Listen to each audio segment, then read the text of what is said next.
Como encontrar paz em meio à ansiedade? O que a Bíblia diz sobre esse assunto? Como nós podemos orar e entregar as nossas preocupações a Deus? O que fazer quando nos sentimos ansiosos? Nesse vídeo nós vamos conversar um pouquinho sobre a emoção ansiedade. E eu vou te mostrar à luz da palavra caminhos práticos para que você possa vencê-la. Vem comigo? Olá, eu sou a Bia, seja muito bem-vindo a mais um vídeo do meu canal. Aqui você encontra reflexões sobre Deus, a vida, estudos de livros e conversas sobre os mais derivados assuntos à luz daquilo que a Bíblia nos ensina. Então, se você gosta desses assuntos, não esqueça de se inscrever aqui no canal. Estou começando aqui uma série chamada Biblicamente, onde nós vamos ver as emoções segundo a Bíblia. A cada semana vai sair um vídeo novo, então comenta aqui qual é a próxima emoção que eu devo falar. Bora pro nosso assunto de hoje? Perguntei lá no meu Instagram por qual assunto eu deveria começar e a galera colocou as mais derivadas emoções. Mas teve uma que se repetiu algumas vezes. Adivinha qual foi? A ansiedade, isso mesmo. Eu já até esperava que esse seria o assunto mais pedido, afinal nós estamos vivendo uma época em que a ansiedade está correndo solta. Quem nunca passou por um momento de ansiedade na vida? Me arrisco até a perguntar quem nunca teve uma crise de ansiedade, daquelas de acelerar o coração, da gente ficar sem fôlego, a cabeça a milhão, você começa a passar mal, parece que vai desmaiar. Você já sentiu isso? Eu já senti também. E basta dar um Google para você ver que o nosso país ele está no topo das estatísticas de pessoas com mais ansiedade no mundo inteiro. Tristeza, mas nós somos campeões nesse assunto, nesse quesito. Talvez você tenha vindo até esse vídeo para ouvir justamente como Deus pode te ajudar a vencer a ansiedade. E eu quero te falar algumas coisas aqui a respeito disso. No último vídeo eu falei sobre o vídeo Divertidamente 2, que o tema principal é a ansiedade. E eu confesso pra vocês que quando eu assisti o filme eu fiquei pensando um turbilhão de coisas. Por isso que eu fiz aquele vídeo e agora decidi iniciar essa série. O filme é bem legal, mostra um ponto de vista psicológico bem interessante. Mas nós que somos cristãos, que amamos a Deus, precisamos viver a nossa vida baseados naquilo que Jesus nos ensinou, baseados naquilo que a palavra nos ensina. E é por isso que eu decidi vir aqui conversar com vocês sobre isso aqui no meu canal. Eu pesquisei no dicionário qual o significado da palavra ansiedade. E olha só o que nós vemos lá no dicionário. Primeiro significado, grande mal-estar físico e psíquico, aflição, agonia. Então, o primeiro significado da palavra ansiedade é daquela emoção que nos desestabiliza mesmo, assim como eu disse lá no início, que nos causa crises. E o segundo significado, que é o sentido figurado, é de desejo veemente e impaciente. Sabe quando a gente fica assim, eu tô ansioso para chegar à minha festa de aniversário, tô ansioso para chegar ao meu casamento. Essa ansiedade é uma ansiedade de expectativa. Na verdade, ela é um sentido figurado, ela nem pode ser chamada de ansiedade mesmo. E é por isso que a gente não pode aprender a conviver com a ansiedade. Todos nós vamos ter algum momento ansioso nas nossas vidas. Todos nós vamos experimentar dessa sensação ou desse sentimento. Mas a Bíblia nos ensina que nós não podemos viver ansiosos. Falar sobre isso até causa ansiedade. A ansiedade, então, nada mais é do que um sentimento de preocupação, de apreensão excessiva com o futuro. E todos nós, em algum momento da vida, vamos enfrentar momentos de ansiedade. Eu mesmo ontem passei por uma que, gente do céu, eu coloquei até lá no meu Instagram um textinho sobre. Eu tava na natação com meu filho e eu perdi a chave do carro. Pensa, percebi isso na hora de recolher o menino da piscina. Peguei ele e fiquei pensando naquilo. Meu Deus, cadê a chave? Cadê a chave? Procurei nos bolsos, não tava. Procurei na mochila dele, não tava. Procurei no armário que a mochila tava guardada, não tava. Aí, enquanto eu trocava o meu filho, eu comecei a lembrar que antes de sair do carro, eu travei. Depois eu joguei a minha bolsa pra dentro do carro, pelo vidro, porque o vidro fecha sozinho, certo? Joguei a bolsa lá. E aí, o que eu fiquei pensando? Eu joguei a chave dentro do carro, junto com a bolsa. Eu fiquei pensando, eu vou chegar atrasada no trabalho, como que eu vou chamar alguém, o que eu vou fazer, eu não sei onde tá a chave, reserva. Gente, eu pensei tudo isso em questão de segundos. Olha que coisa terrível. Foi um momento de ansiedade. Mas ali mesmo, enquanto eu trocava o meu filho, foi como se eu ouvisse um sininho assim. Você tá sendo testado naquilo que você tá pregando. Falei pra mim mesma, calma, se aquieta, que você vai conseguir achar, as coisas vão se resolver, até a noite você já vai estar trabalhando. E vamos ser sinceros, querendo ou não, eu ia dar um jeito de tirar o carro de lá. Eu ia chamar meu pai, ia chamar meu esposo, a gente viria em casa procurar a chave reserva e de um jeito ou de outro eu ia aparecer com uma chave e abrir aquele carro e sair de lá. Mas a gente tem o costume de olhar apenas para situações ruins e nos desesperarmos. Vocês já repararam que a gente sempre pensa o pior? Às vezes a gente tá passando, sei lá, por uma ponte e pensa: meu Deus, se eu cair daqui? E se meu celular voar? Vocês já pensaram isso? Essas coisas são naturais, o nosso instinto humano. São também para nossa proteção, pra gente não querer se jogar, pra gente tomar cuidado por onde anda, entende? Essas coisas são normais de nós sentirmos. Mas quando nós alimentamos essas coisas, a nossa ansiedade, ela aumenta. E aí ela se torna um grande problema, ela se torna algo pecaminoso nas nossas vidas. Mas eu não quero te trazer culpa a respeito da ansiedade.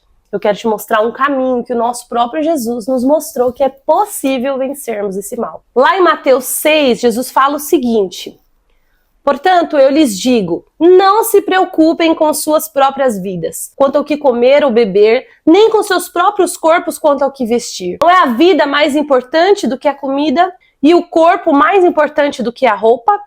Observem as aves dos céus. Não semeiam, não colhem, nem armazenam em celeiros. Contudo, o Pai Celestial as alimenta. Não tem vocês muito mais valor do que elas? Quem de vocês, por mais que se preocupe, pode acrescentar uma hora que seja da sua vida? Todas as vezes que meu coração quer ficar ansioso com o futuro, eu sempre penso nesse versículo. Jesus me dizendo: tá se preocupando por quê? Você vai conseguir aumentar uma hora da sua vida?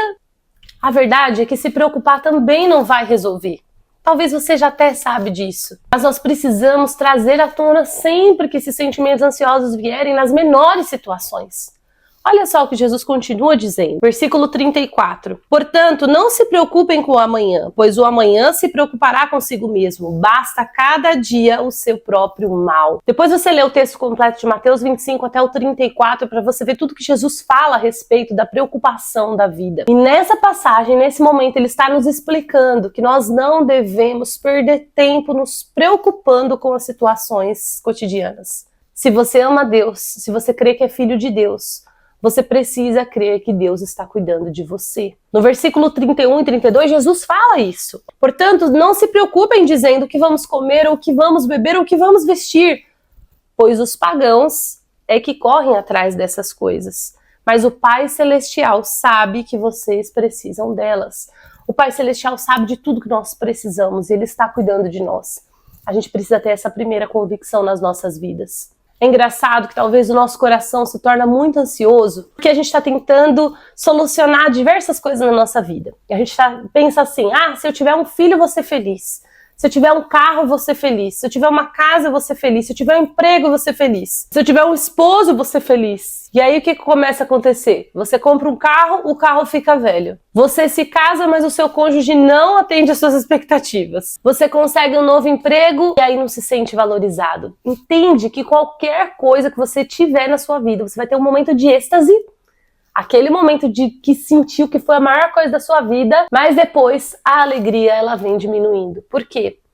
Porque a nossa alegria ela não pode estar baseada em coisas. Se você viver dessa forma, você vai sentir que a vida te decepcionou diversas vezes. E aí você sempre pensará que ela vai te decepcionar de novo. A ansiedade ela é nosso inimigo e ela se torna pecaminosa porque ela demonstra que nós não confiamos que Deus sabe o que está fazendo.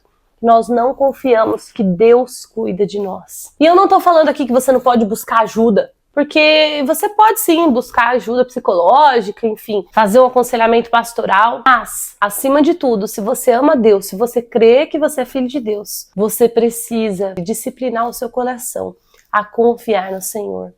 Quando nós vemos Davi, que passou por um monte de perrengue, certo? Davi foi perseguido por filho, Davi guerreava contra um monte de gente, perseguido pelo sogro. Enfim, passou por diversas situações. Perdeu gente que amava. Quando o coração dele estava ansioso, o que ele dizia? Aquieta minha alma. Por que te perturbas dentro de mim? E ele fazia com que a sua alma se acalmasse. Isso não é questão de pensamento positivo. Isso não é questão de querer mascarar o problema. Isso é uma ferramenta dos céus para nós vencermos a ansiedade. Nós olharmos para o nosso sentimento e quando nós percebemos que ela está querendo tomar conta de tudo, clamarmos pelo Senhor. A Bíblia tem vários versículos a respeito da ansiedade. Eu vou ler alguns deles aqui para vocês. O primeiro texto que eu quero tratar está em Filipenses 4, do 6 ao 7.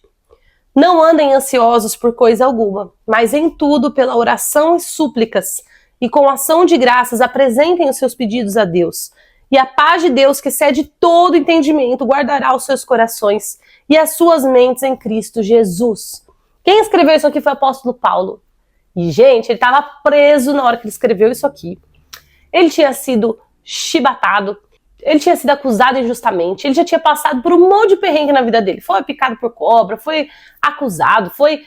Tudo que vocês podem imaginar. Paulo tinha passado.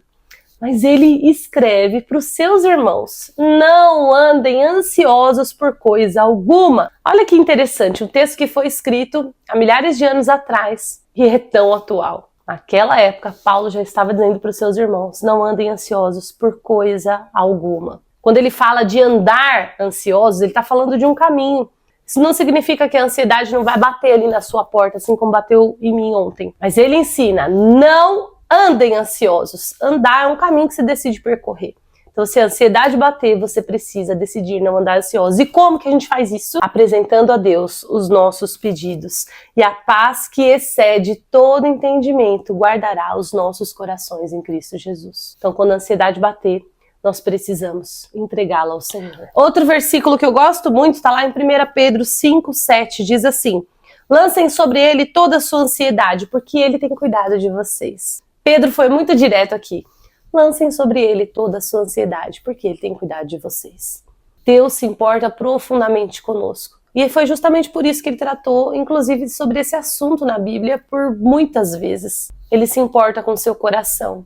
E ele cuida de você a tal ponto de receber as suas queixas ansiosas. E agora eu quero te passar algumas práticas para combater a ansiedade. Filipenses 4:8 diz: finalmente, irmãos, tudo que for verdadeiro, tudo que for nobre, tudo que for correto, tudo que for puro, tudo que for amável, tudo que for de boa fama, se houver algo de excelente ou digno de louvor, pensem nessas coisas. Esse versículo está continuando o texto de nós não andarmos ansiosos, e aí ele instrui para nós pensarmos em tudo aquilo que for bom, puro, excelente, de boa fama, para nós vencermos a ansiedade. Então, o que nós devemos fazer quando essa emoção bater na nossa porta? Vou falar de 4 coisas. Primeira, orar ao Senhor, apresentar a Ele com ações de graças e súplicas todos os nossos sentimentos. Você precisa orar declarando aquilo que você crê, falando a verdade com o Senhor, dizendo: Deus, eu tô aqui abrindo meu coração, eu tô ansioso, eu tô ansiosa, tá doendo, eu não consigo resolver essa situação, mas eu sei que o Senhor cuida de mim. E declarar a respeito de tudo que você está sentindo nessas ocasiões. Eu gosto muito de escrever, então muitas vezes eu escrevo cartas para o Senhor falando sobre todo sentimento e emoção que está me perturbando. E ali eu entrego em oração ao Senhor essas coisas que estão me afligindo. Você pode fazer o mesmo. Ore, entregue ao Senhor, lance sobre Ele. A segunda coisa que você precisa fazer é meditar nas Escrituras. A Bíblia nos traz diversas promessas de vitória sobre a ansiedade. Então você precisa declarar essas promessas do Senhor. A Bíblia diz que Ele estaria conosco até a consumação dos séculos. A Bíblia diz que Ele trocaria conosco o seu fardo. Mas a Bíblia diz que Ele tem para nós vida abundante e plena. A Bíblia diz que Ele tem para nós um futuro de paz. Então você precisa declarar todas essas verdades bíblicas sobre a sua vida quando o seu coração estiver ansioso. A terceira coisa que você precisa fazer é colocar louvores na sua casa. Louvores no ambiente que você está. E por que colocar louvores? Para se encher daquilo que é bom, daquilo que é agradável, daquilo que é verdadeiro, daquilo que é nobre, daquilo que é excelente, de boa fama. Se tem algo que tira o meu coração do estado ansioso, é ouvir louvores. Os louvores também você está declarando a vontade de Deus, você está declarando as promessas do Senhor. Direi, não faltará, eu me alegrarei em toda situação, tu és Direi. Não faltará, confiando em nosso Deus e em seu eterno amor, não seremos abalados. Deus de aliança, Deus de promessas. Gente, como que esses louvores não vão acalmar o nosso coração? Não tem como. Precisa declarar a palavra do Senhor. Amém? Ainda que esses louvores contrariem tudo aquilo que você está sentindo, você precisa declarar. Você precisa cantar louvores, encher a sua mente de tudo aquilo que é bom, de tudo aquilo que é verdadeiro. à luz da palavra. Ainda que por dentro você esteja contrariando aquelas canções. Essa é uma forma de encher o seu coração da verdade bíblica. Coloca aí meia hora de louvor e me conta se isso não transformou o seu dia. E a quarta coisa que eu aconselho você a fazer é participar de uma comunidade de fé. Quando nós temos irmãos em Cristo, a gente consegue compartilhar com eles esses nossos sentimentos. É muito bom fazer terapia com um psicólogo para você conversar ali, né, sem julgamento, e ele te dá alguns conselhos com base naquilo que você falou. Mas nada melhor do que você ter alguém para dar as mãos e orar em cima de tudo aquilo que perturba o seu coração. Nada melhor do que ter uma palavra de Deus liberada em cima dessa dor que você está sentindo. Eu sei que muitas vezes a gente não entende o que Deus está fazendo e que isso é muito difícil. Quando você está vendo ali uma peça de tricô, a minha mãe faz tricô, ela faz casaquinhos, ela faz sapatinhos, ela faz um monte de coisa. Crochê também. E quando ela tá ali fazendo, a gente não consegue entender que peça é aquela. Fica um monte de fio para fora. Se você olha do lado avesso, então, não tem como ver quão bonito é. Mas quando ela termina de fazer aquela peça, e ela exibe, o negócio tem flor, ele tem um desenho, ele tem borda, é tudo perfeito. Nossa vida diante do Senhor é dessa forma. Deus está escrevendo a sua história. Para você, um ponto pode não ter sentido, mas para o Senhor tem. Então creia que quando ele terminar, quando ele completar a boa obra, tudo vai estar perfeito. Hoje em dia a galera assiste muito dorama, eu também assisto. E eu confesso para vocês que eu sempre pergunto, esse dorama é legal? Ele vai terminar de uma forma boa? Eu detesto perder meu tempo assistindo um negócio que vai ter um final chato, um final ruim. Vocês também são assim? E eu sempre peço referência para alguém que já assistiu, entendeu? E aí quando essas pessoas me trazem a referência e falam, não, o final é bom, pode assistir que o final é legal. Aí sim, eu vou lá e disponho do meu tempo para assistir aquele negócio. Porque eu sabia que o final vale a pena. Posso te contar uma coisa? O final da nossa história já está escrito também. Se você pegar a Bíblia e ler, todas as promessas do Senhor já estão contando como será o final da sua história. Então esses problemas que você tem, essas situações difíceis que você tem, que você passou, não vieram para te matar. Deus tem um propósito com cada uma delas. E o mais importante de tudo, existe um final glorioso à nossa espera. Espero que você tenha gostado do vídeo de hoje, que ele tenha falado ao seu coração de alguma forma. Se você gostou do vídeo, não esquece de deixar a sua curtida, porque me ajuda muito. O YouTube entende que é legal, espalha para mais pessoas. Compartilha com seus amigos. Me segue também lá no Instagram. Fique com Deus e até o próximo vídeo. Tchau!